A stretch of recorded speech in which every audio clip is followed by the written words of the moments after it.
नमस्कार, बहुत स्वागत है आपका ज्योतिष समाधान की हमारे इस खास पेशकश में। मैं हूं आपके साथ अमित शर्मा और मेरे साथ स्टूडियो में मौजूद हैं ज्योतिषाचार्य डॉक्टर एल नागेश्वर राव जी। आचार्य जी, आपका बहुत बहुत स्वागत है इस कार्यक्रम में। नमस्कार। आज हम एक बहुत ही रोचक और रहस्य से भरे विषय पर चर्चा करने जा रहे हैं, जिसकी चर्चा प्राचीन काल से चली आ रही है, लेकिन वर्तमान काल में भी इसे लेकर एक संशय की स्थिति बनी रहती है। जी हाँ, आज हम गुप्त धन पर चर्चा करेंगे और आचार्य जी से जानेंगे कि क्या वाकई गुप्त धन होता है या सिर्फ ये किस्से कहानियों तक ही सीमित है, और अगर ये होता है तो इसे निकालने का क्या ज्योतिष समाधान है। तो चलिए इस कार्यक्रम की शुरुआत करते हैं।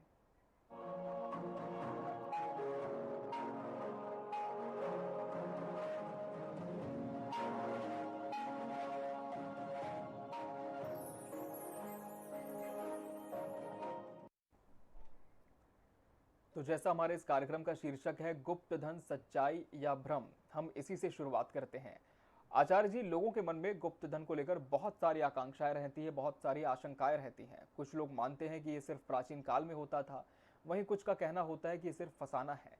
लेकिन ज्योतिष शास्त्र में गुप्त धन को किस तरह से दर्शाया गया है?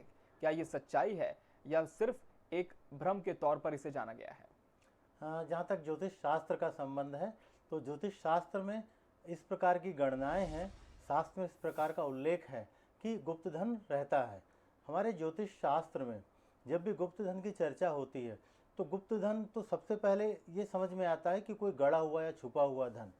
और गुप्त धन के बहुत सारे और भी विषय हैं, लेकिन मूल रूप से जो गुप्त धन को लेकर जो चर्चाएं होती है और अक्सर लोग खोजते रहते हैं इधर उधर कि कहीं कोई ज़मीन में गड़ा हुआ या कोई खजाना मिल जाए। तो इस स्थिति में हमारे ज्योतिष शास्त्र में जो अष्टम भाव है वो बहुत ही महत्वपूर्ण है। तो ज्योतिष शास्त्र में अगर किसी की जातक की पत्रिका में आठवां घर विशेष रूप से बहुत शक्तिशाली हो, अष्टम भाव में दो चार ग्रहों हों और उनका संबंध 11वें घर से हो जाए, तो इस बात की संभावना रहता है कि व्यक्ति को गड़ा धन इस जीवन में मिल सकता है। जब किसी की पत्रिका में अष्टम भाव का संबंध 11वें घर से हो गया तो इस बात की संभावना रहता है कि उस व्यक्ति को उस जीवन में इस प्रकार का कोई भी गुप्त धन मिल सकता है। और अगर अष्टम भाव का संबंध 12वें भाव से हो गया तो इस बात का संभावना रहता है कि इस जीवन में गड़ा धन उसे नहीं मिल पाएगा। ये एक बहुत ही उलझा हुआ विषय है और ज़्यादातर लोगों को चाहिए कि इस चीज़ में ना उलझें, क्योंकि हमने अपने प्रैक्टिस में और अनुभव में देखा कि एक बहुत बड़ा वर्ग जो सिर्फ इसी चक्कर में घूमता रहता है। बहुत सारे हमने अच्छे लोगों को देखा जो एजुकेटेड हैं, पढ़े लिखे हैं, अच्छा काम कर सकते हैं, लेकिन वो भी अपने जीवन में गुप्त धन के पीछे पूरा जीवन लगा देते हैं और अंत में उन्हें कुछ नहीं मिलता। जहाँ तक गुप्त धन का संबंध है, ऐसा कहा जाता है हमारे शास्त्रों में, तंत्र में इस बात का उल्लेख है कि आप देखेंगे कि पूर्व काल में जो राजे महाराजा होते थे तो वो क्या करते थे कि बहुत सारा धन को कहीं छुपा के रखते थे। और कई बार किसी भी प्रकार से ऐसा देखा जाता था कि कोई युद्ध में या किसी प्रकार की स्थिति में उनकी मृत्यु हो जाती थी। तो ऐसे स्थिति में शास्त्र में ऐसा कहा जाता है, अगर किसी की अकाल मृत्यु हो गई है तो उस स्थिति में अगर उसकी कोई संपत्ति है तो कहीं ना कहीं वो व्यक्ति उस संपत्ति की रक्षा के लिए आत्मा के रूप में, सूक्ष्म रूप में वहीं भ्रमण करता रहता है और वो आसानी से किसी को लेने भी नहीं देता। इसीलिए आप देखेंगे कि जो भी खजाना या गुप्त धन मिलता है अक्सर आपको कोई खंडहर में मिलेगा या कोई महल में मिलेगा। और कई बार आप देखेंगे कि लोग रात दिन वहाँ जाते हैं, उस प्रकार के अनुष्ठान करते हैं, खोजते हैं, लेकिन 99% तक मैं आपको कहता हूँ कि लोगों के धन मिलता ही नहीं है। इसका एक चीज़ और भी कहा जाता है कि कोई व्यक्ति अगर पूर्व जन्म में उसने किसी भी प्रकार से कोई धन संचित किया और कहीं ना कहीं उस धन छुपा रह गया तो कभी कभी ऐसा कहा जाता है, क्योंकि हमारे ज्योतिष शास्त्र में प्रारब्ध की चर्चा की गई है, पुनर्जन्म की चर्चा की गई है। तो अगर किसी ने अपने धन को कहीं छुपा के रखा है तो दूसरे जन्म में आकर वो जाकर उस धन को निकाल सकता है। ऐसा संकेत ज्योतिष शास्त्र में भी मिलता है और तंत्र शास्त्र में भी मिलता है। लेकिन अगर आपकी पत्रिका में इस प्रकार का योग नहीं है तो आप अनावश्यक ना भटकें। जिनके भी पत्रिका में इस प्रकार का योग नहीं है उसमें ना भटकें और उसमें आपका समय और व्यर्थ जाएगा। और हमने कई बार देखा कि लोगों का पूरा जीवन इसी को खोज में निकल जाता और एक प्रकार से उनकी मृत्यु भी हो जाती और उन्हें पूरे जीवन में कुछ भी नहीं मिलता। तो ज्योतिष शास्त्र में तो बहुत स्पष्ट है कि गड़ा धन आपके पत्रिका में है या नहीं है। जी बिल्कुल आचार्य जी, अक्सर यही देखा भी जाता है कि कुछ लोग बहुत ज़्यादा खोजबीन करते हैं। उन्हें लगता है कि इस क्षेत्र में किसी सूने मकान में, किसी खेत खलिहान में गुप्त धन होगा। लेकिन क्या गुप्त धन से तात्पर्य सिर्फ गड़े हुए धन से है? क्या कोई इत्तेफाक से मिलता हुआ धन भी गुप्त धन की ही श्रेणी में आएगा? जैसा कि शब्द में ही स्पष्ट है, गुप्त धन जो छुपा हुआ है, तो गुप्त धन को प्रारंभिक स्थिति में तो यही कहा जा सकता है कि कोई गड़ा हुआ धन। लेकिन अचानक आपको जैसा कोई धन मिलता है, तो एक तरीके से वो लॉटरी जैसा हो गया, शेयर का हो गया, सट्टा हो गया, जुआ हो गया, जहाँ पर अचानक कोई चीज़ आपको मिल सकता है। लेकिन जहाँ तक गुप्त धन की बात करते हैं, और ज़्यादातर हमने देखा है कि लोग अपने घरों पे, खलिहान में, जंगलों में, महलों में, मंदिरों में जाकर ऐसी संपत्ति को खोजने का प्रयास करते हैं जो कहीं बरसों पहले, 100-200 साल, 500 साल पहले किसी ने हंडी में, मटके में डालकर छुपा के रख दिया। तो मूल रूप से गुप्त धन तो कोई गड़ा हुआ धन कहलाता है। लेकिन इसके साथ भी इसके अनोखे रूप हैं, जैसा कि मान के चलिए कि शेयर, सट्टा, लॉटरी, ये भी एक प्रकार से धन ही है जो अचानक आपको प्राप्त होता है। लेकिन मूल रूप से मैं यही कहूँगा कि जो जमीन में नीचे दबा हुआ है वही गड़ा धन है। बिल्कुल।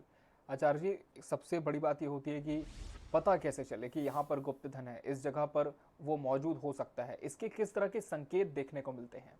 जी, बहुत ही अच्छा प्रश्न किया आपने। और हमारे दर्शकों को बताना चाहूँगा कि हमारे शास्त्रों में, ज्योतिष शास्त्र में और तंत्र शास्त्र में, ज्योतिष शास्त्र के माध्यम से गणित के आधार पर आप इन चीज़ों को जान सकते हैं कि आपकी पत्रिका में ग्रहों के आधार पर, जैसे कि अष्टम भाव का स्वामी बहुत स्ट्रांग स्थिति में है, उसका संबंध 11वें से हो गया, उसका संबंध दूसरे घर से भी हो गया जो कि धन का घर है।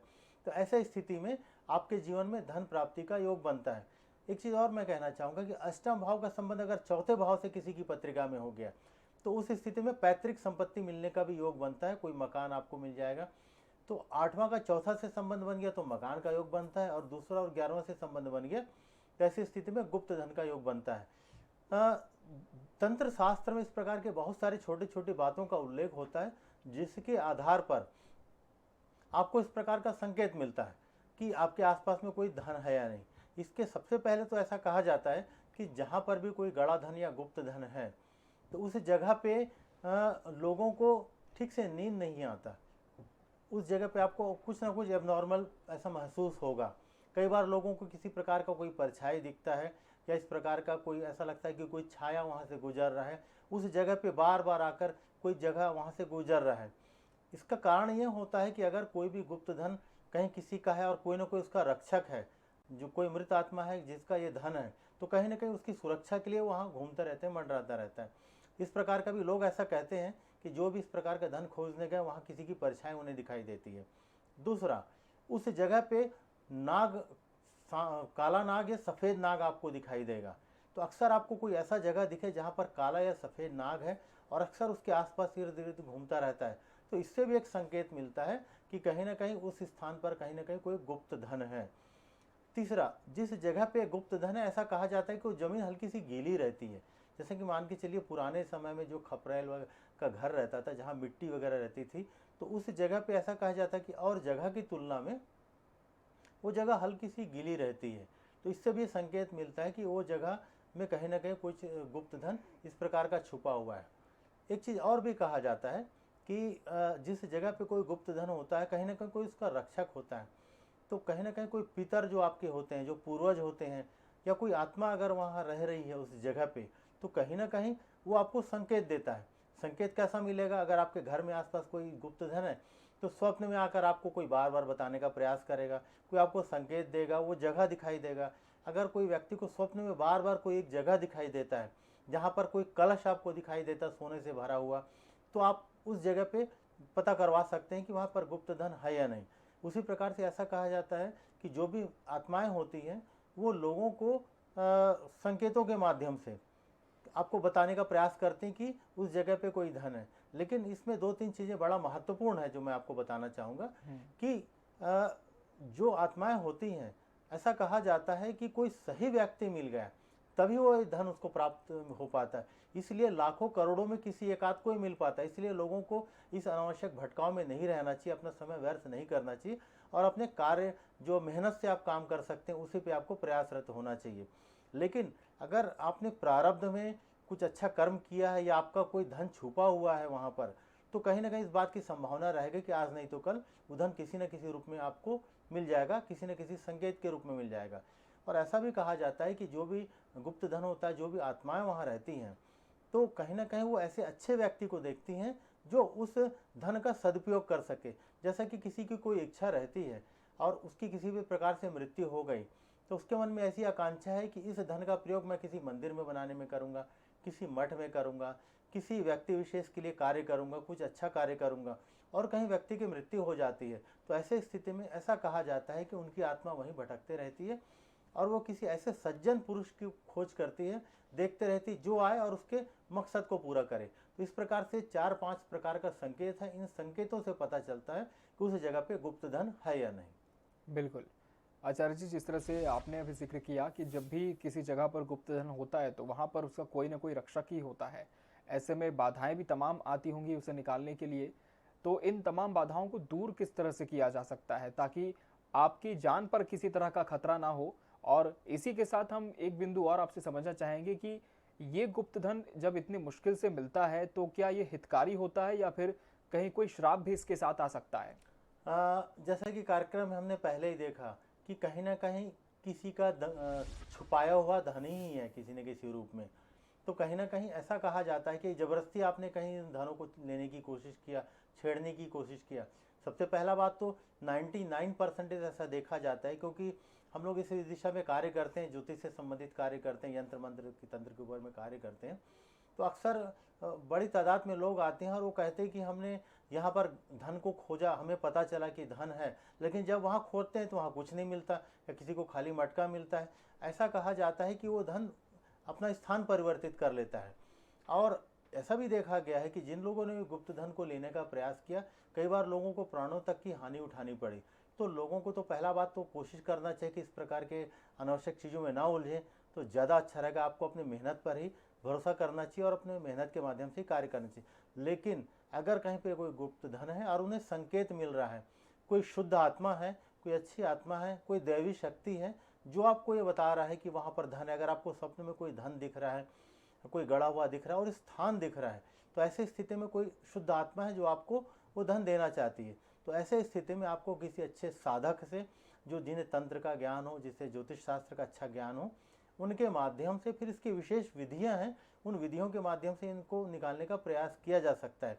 लेकिन जैसा बार बार मैं कहता हूँ कि इन्हें निकालने का प्रयास करना ही नहीं चाहिए, लेकिन फिर भी अगर किसी को लगता है तो किसी अच्छे साधक के माध्यम से, तंत्र का इसमें बड़ा सहारा लेना पड़ता है। ज्योतिष शास्त्र के माध्यम से आपको ये पता तो चल जाएगा कि वहाँ पर गड़ा धन है या नहीं, लेकिन इसको निकालने के लिए अतिरिक्त शक्ति की आवश्यकता होती है, क्योंकि यहाँ पर एनर्जीज रहती हैं, आत्माएं रहती हैं। तो ऐसे स्थिति में आपको किसी अच्छे जानकार व्यक्ति से, जो ज्योतिष के साथ साथ तंत्र का भी ज्ञाता हो, उनके माध्यम से अगर आप इस प्रकार का प्रयास करेंगे।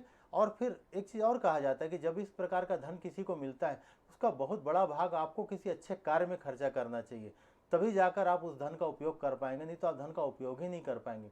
और बहुत सारे लोगों को ऐसा देखा गया, जब इस प्रकार का कोई कार्य करते हैं, कहीं धन निकालने का प्रयास करते हैं, तो उनके परिवार में कहीं ना कहीं किसी प्रकार का अनर्थ हो जाता है, कहीं ना कहीं किसी प्रकार की मृत्यु हो जाती है, किसी को बहुत बड़ा दुख हो जाता है। तो आपको सबसे पहले तो किसी विशेषज्ञ से सहारा जानकारी लेनी चाहिए।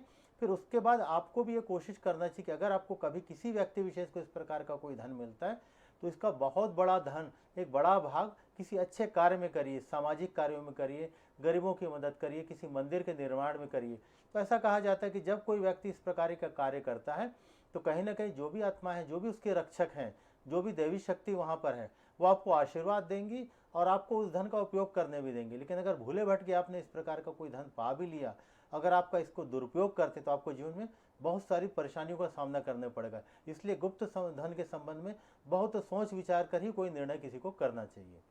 बिल्कुल, बहुत सोच विचार कर आपको निर्णय करना चाहिए। और जब भी इस तरह का कोई संकेत आपको मिले कि आपके मकान के भीतर, मकान के नीचे या फिर खेत खलिहान में कहीं पर भी गुप्त धन हो सकता है, तो निश्चित तौर पर आप किसी प्रोफेशनल के पास जाएं, या हम कह सकते हैं किसी ऐसे व्यक्ति के पास जाएं जो कि इस तरह की चीज़ों को करता हो। निजी परामर्श के लिए आप आचार्य जी से भी संपर्क कर सकते हैं। आचार्य जी, बहुत सारे क्लाइंट्स आपके पास भी इस विषय को लेकर के आए होंगे, तो आपने अब तक क्या कुछ एक भाव किया इस पूरे विषय को लेकर? क्योंकि प्राचीन काल में हम देखते थे गाहे बगाहे लोगों को ये मिलता था, लेकिन आज जिस तरह से घनी आबादी का क्षेत्र शहर हो चला है, ऐसे में बहुत बार ऐसा भी होता है कि ये सिर्फ एक कोरी अफवाह साबित होती है। और जिस तरह से आप बता भी रहे थे कि लोग उसके पीछे पूरा जीवन बिता देते हैं, लेकिन हासिल कुछ भी नहीं आता। हाँ बिल्कुल, क्योंकि गुप्त धन के संबंध में पहले ही हमने ये स्पष्ट किया कि कहीं ना कहीं कोई इसका रक्षक होता है। ऐसा देखा गया है ज़्यादातर कि गुप्त धन किसका रहेगा, कहीं कोई राजा महाराजा हुआ या कोई व्यक्ति हो जिसने बड़ी संपत्ति अर्जित की और कहीं उसे छुपा के रख दिया, और बाद में कहीं ना कहीं ऐसा हो गया कि उनकी किसी भी रूप से मृत्यु हो गई और वो धन वहीं रह गया। तो ऐसी स्थिति में तंत्र में इस बात का उल्लेख है कि वो आत्माएं कहीं ना कहीं उनकी रक्षा करती हैं। तो ऐसी स्थिति में अगर आप किसी भी प्रकार का कोई धन प्राप्त कर लेते हैं और उसका सदुपयोग नहीं करते हैं, तो उस स्थिति में वो धन आपको मिलेगा भी नहीं, और मिलकर भी आप उसका उपयोग कहीं ना कहीं नहीं कर पाएंगे।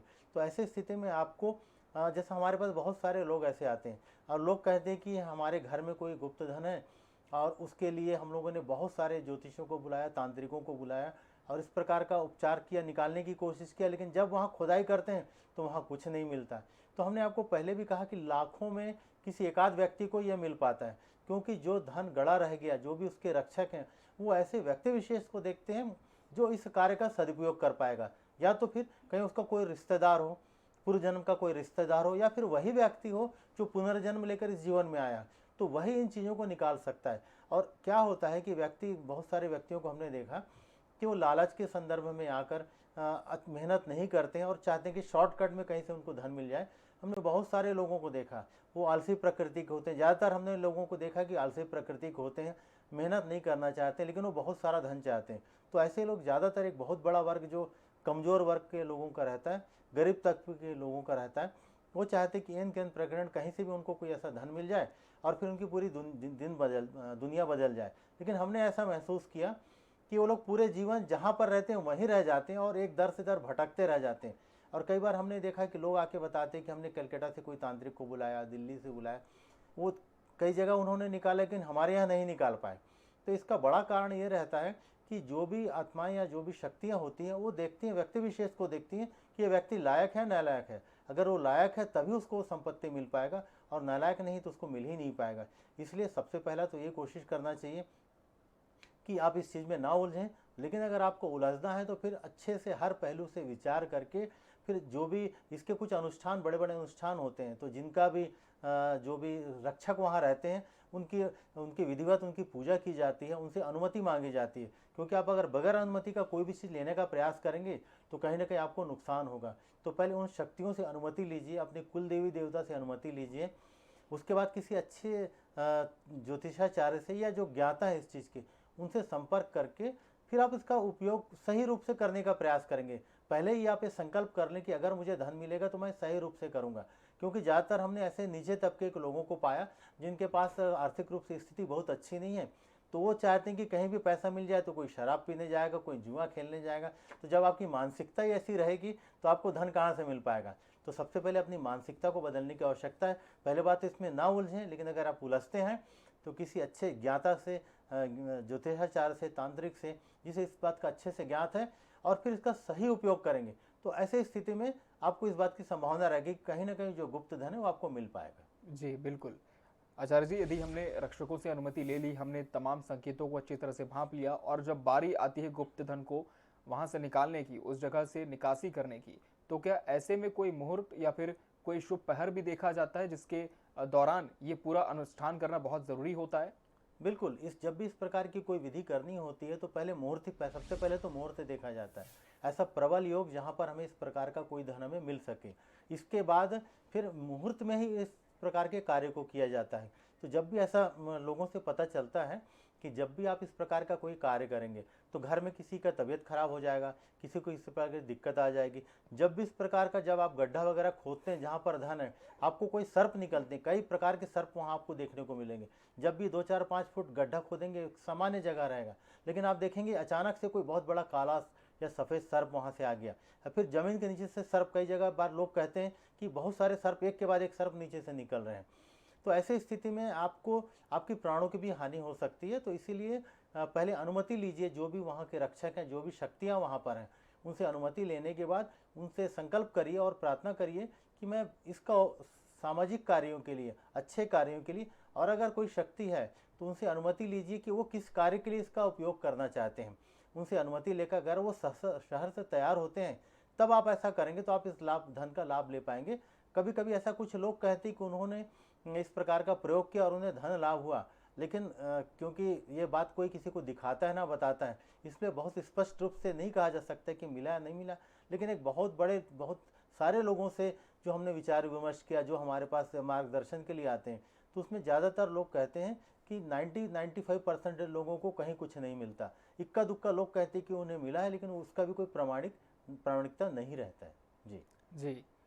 तो कुल मिला के इस पूरे कार्यक्रम का जो सार है वो यही निकल कर के सामने आया है कि गुप्त धन होता ज़रूर है लेकिन मिलता बहुत कम को है, क्योंकि भाग्य पर बहुत चीज़ें निर्भर होती है और साथ ही साथ सबसे पहले आपकी कुंडली का पत्रिका का विश्लेषण करना बहुत ज़्यादा अनिवार्य होता है, जिससे ये पता चल सके कि आप जिस दिशा में प्रयास कर रहे हैं वो सार्थक है या नहीं। और दूसरी सबसे बड़ी बात जो आचार्य जी ने इस कार्यक्रम के दौरान बार बार दर्शकों को समझाने की कोशिश भी की है कि आप इस तरह की चीज़ों के फेर में अगर ना पड़े तो ये बहुत बेहतर होता है, लेकिन यदि आप ये चीज़ें करना चाहते हैं तो अपने रिस्क पर करें, क्योंकि इसमें खतरा बहुत ज़्यादा भी होता है।